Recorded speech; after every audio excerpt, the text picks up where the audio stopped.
મહેસાણામાં વધુ એક બ્રિજ બેસી ગયો છે, જેમાં 12 ફૂટ કરતા પણ વધારે ગાબડું પડ્યું હોવાની વિગતો હાલ મળી છે, જેમાં વર્ષ 2014માં બનેલો આંબેડકર બ્રિજ બેસી ગયો છે. બ્રિજમાં 12 ફૂટ ગાબડું પડી ગયું છે. પોલીસે બ્રિજને બંધ કરાવ્યો છે. મહેસાણામાં પ્રવેશ દ્વાર સામે બ્રિજ બેસી ગયો છે.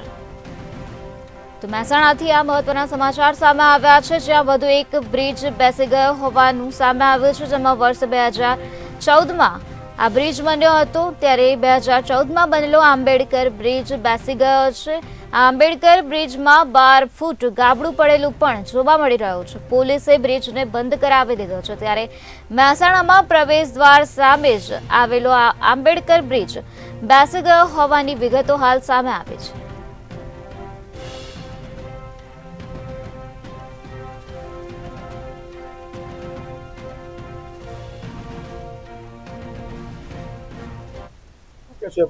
આ બ્રિજ 2014માં રેલવે અને આરએનબી ના શેરિંગમાં બનાવેલો બ્રિજ છે.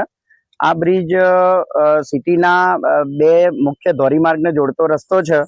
આજ આ વિસ્તારમાં નેશનલ હાઈવે જે બનનું કામકાજ ચાલુ છે, એના લીધે ભારે વાહનોની અવરજવર આ બ્રિજ ઉપર થવાના કારણે અને એક્સપાન્શન જોઈન્ટમાં બે જોઈન્ટ વચ્ચે થોડી ગેપ થઈ છે અને આ ગાબડું જે પડેલું છે એના લીધે આજે રોજ અમે આ બ્રિજને તાત્કાલિક બંધ કરી અને એની રિપેરિંગની કામગીરી તત્કાલ હાથ ધરી અને ટૂંક સમયમાં પૂર્ણ કરી દઈશું અને બ્રિજને પાછો વાહન વ્યવહાર માટે ખુલ્લો મૂકવામાં આવશે.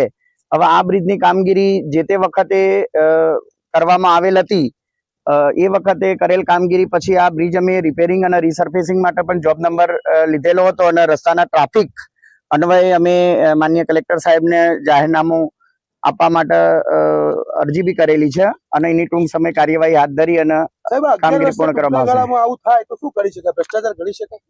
ભ્રષ્ટાચાર ગણવો કે ના ગણવો એ હવે ઉપરની અમારી કોમ્પિટન્ટ ઓથોરિટી નક્કી કરે, પણ આજ રોજ જે ગાબડું પડેલ છે એને સત્વરે અમે યોગ્ય કરીને રસ્તાને ટ્રાફિકેબલ કરી દઈશું. કોણે બનાવેલો છે? કઈ કંપની બનાવેલો છે? એ હવે શોર્ટ પીરિયડમાં યાદ તો નથી કમ્પ્લીટલી, પણ લગભગ રાધે એસોસિએટ બનાવેલો હોય એવું માની શકાય. તૂટવાનું કારણ શું લાગી રહ્યું છે હાલમાં? તૂટવાનું કારણ તો હેવી ટ્રાફિક છે મોટા ભાગે. છેલ્લા બાકી 11 વર્ષથી હેવી વાહનો પસાર થઈ રહ્યા છે. હા, હેવી વાહનો તો આ બ્રિજ ઉપરથી પસાર થાય જ છે. Beer petrol